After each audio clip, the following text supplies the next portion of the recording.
So, The Man Who Was Thursday by G.K. Chesterton came out in 1908 and is a pretty funny, lighthearted for the most part. It's been described as as a mix between philosophical and detective fiction, which makes sense the more you read into it. And it's not a long book. It is, probably it took maybe 4 hours or so. So yeah, it's its own self-contained narrative, and there's a lot going on. And it starts off with a very interesting, I thought, dialogue that sounded pretty Socratic. Sorry, and it was between a man, Gabriel Syme, who is supposed to be like a local English in the city. I can't remember. London, yes. So all this is like Scotland Yard. It's like it kind of, that's where it comes from, like this detective thing. And then there's another guy named Lucian Gregory, and he is almost set to be almost like the antithesis of what Gregory is, because Syme is supposed to be more of Gabriel Syme is supposed to be more of a poet and an anarchist, and he believes that most laws are meaningless or don't have bearing, or he believes that things are best when they're not planned, when they're left to just chance to play out. And then there's a lot of irony in this, like a soft-hearted kind of tongue-in-cheek satire of these things. And knowing that Chesterton himself was a Catholic for most of his life, I believe that this is probably maybe the least. I've only read one other. One of them, the only other being his work on St. Francis of Assisi, which is more of just kind of a biographical, kind of mixed with his kind of 2 cents on what St. Francis of Assisi's life and isolation and the mendicant, maybe not mendicant. Well, I guess he was.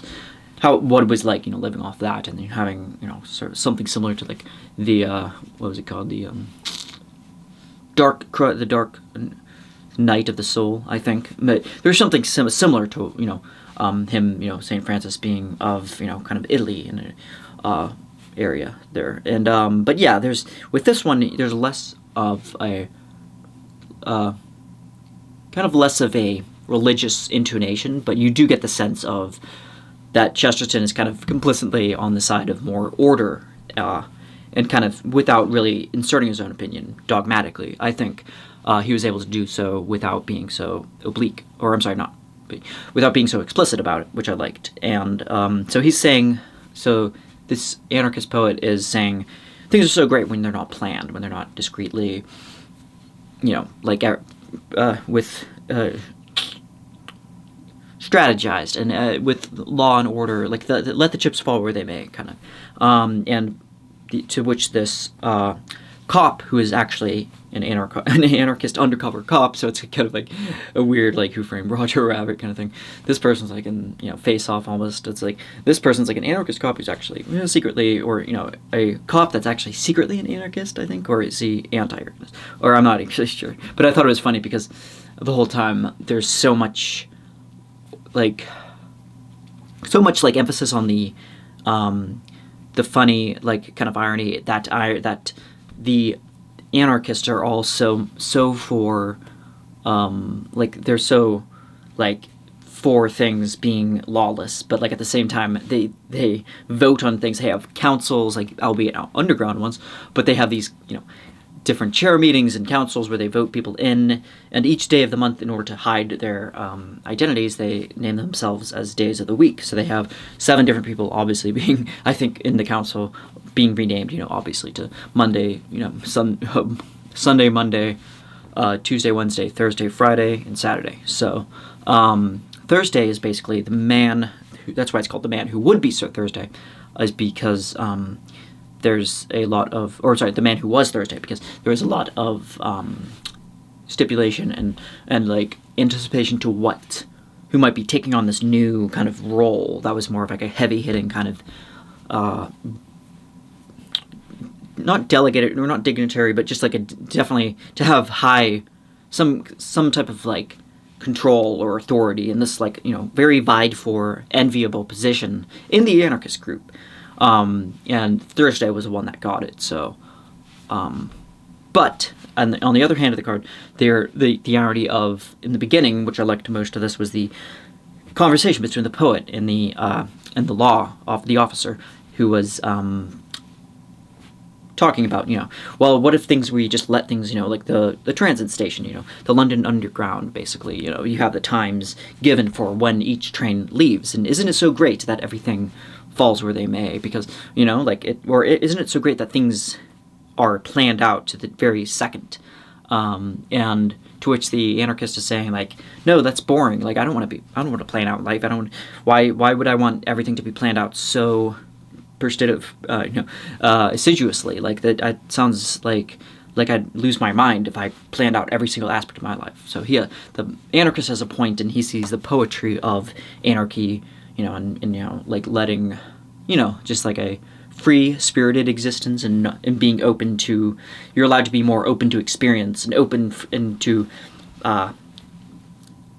live through new things, and to rather than just kind of but at the same time, the officer is basically saying, like, well, actually, yeah, sure, there is a beauty to things that you might not know, but at the same time, there's also a beauty to the kind of mundane things, like the fact that a quotidian train does leave on time means that people can experience their lives in their bucolic little towns, and everybody can get to where they're going on time, and things don't. There's like a quiet beauty to that it's very sacred to this guy, and they both argue about that. So both of them have like kind of a weird dialectical point going on there that's like Hegelian, in a sense that not one outshines the other, but like both of them have very valid kind of points.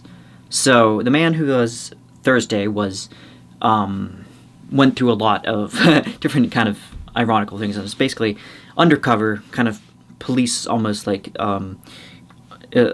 adventure novel in a way, because there's something to be said about the like this quest these two characters, Syme and Lucian, have for finding out what is the meaning, like what anarchy is. And there's so many different weird kind of smoke and mirrors to these different councils and these underground little areas that they go. Because there's also, because there's so much undercover stuff going on, he eventually finds out that there's actually a good number of these people. I think it's like 5 out of the 6 of the prized candidates, who were named after days of the week, are actually police detectives and are investigating the anarchists. And I thought that was like kind of funny, because it's like, it's almost like a play on the detective novel in a way, but it has its own unique kind of thing going on. But yeah, this is something I thought was very kind of lighthearted, humorous novel that I personally liked. And Chesterton, he himself, being a devout Catholic, he wasn't, it's my understanding that he wrote a good amount on detective stuff. Like, he had another thing I think was called Father Brown, I think. It's like this undercover priest, I think, a Catholic priest.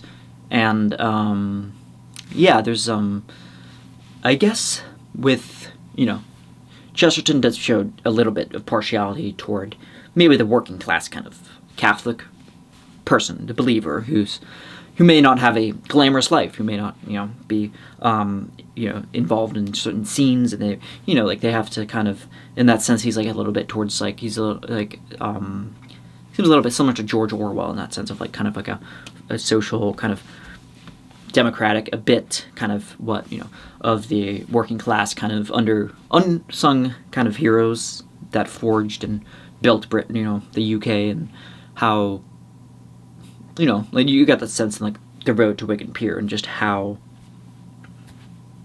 like how cruel like they were treated, and how willing and how far these workers were willing to go, like underground, and pregnant women even too taking up arms, and not arms, but like just shovels, and working in these, I think it was The Road to Wigan Pier is basically like a underground kind of thing, tunnel that was like very hot, and they had to work in these coal mines, and yeah, it was just not a glamorous job whatsoever. But yeah, I get the sense that Chesterton and